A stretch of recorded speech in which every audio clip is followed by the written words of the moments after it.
बिस्मिल्लाहिर्रहमानिर्रहीम। अस्सलाम वालेकुम दोस्तों, आज की जो मेडिसिन है उसका नाम है मर्क-कॉर 30 पोटेंसी में। मरीज़ की बड़ी आंत में ख़राबी हो गई हो तो ये मेडिसिन दी जाती है।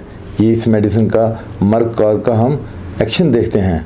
इस मेडिसिन के मरीज़ का चेहरा फूला हुआ नज़र आता है, होंठ स्या, ज़ुबान फूली हुई, जायका नमकीन।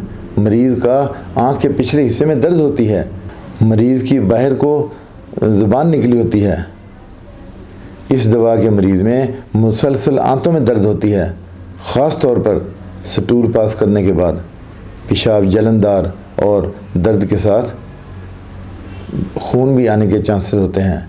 पेशाब में एल्ब्यूमिन आती है, पेशेंट के पेशाब में एल्ब्यूमिन आती है। मरीज़ को खाना खाते ही मोशन लग जाते हैं। ये डायसेंट्री की टॉप ग्रेड मेडिसिन है।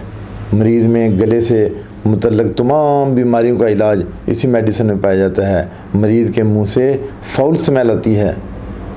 ये सुजाक के मरीज़ों की सेकंड ग्रेड की मेडिसिन है। जो सुजाक के पेशेंट हैं उनकी सेकंड ग्रेड की मेडिसिन है ये। मरीज़ पानी ज़्यादा पीता है और पेशाब कम करता है, ऐसे में यही मेडिसिन दी जाती है। गैंग्रेन की आला मेडिसिन है ये। उसके बाद हम डोज देख लेते हैं कि अगर ये 30 पोटेंसी में है तो आप 3-3 ड्रॉप देंगे, अगर ये 200 में है तो आप वीकली इसको देंगे। उसके साथ इजाज़त चाहता हूँ, अपना ख्याल रखिएगा। अल्लाह हाफ़िज़।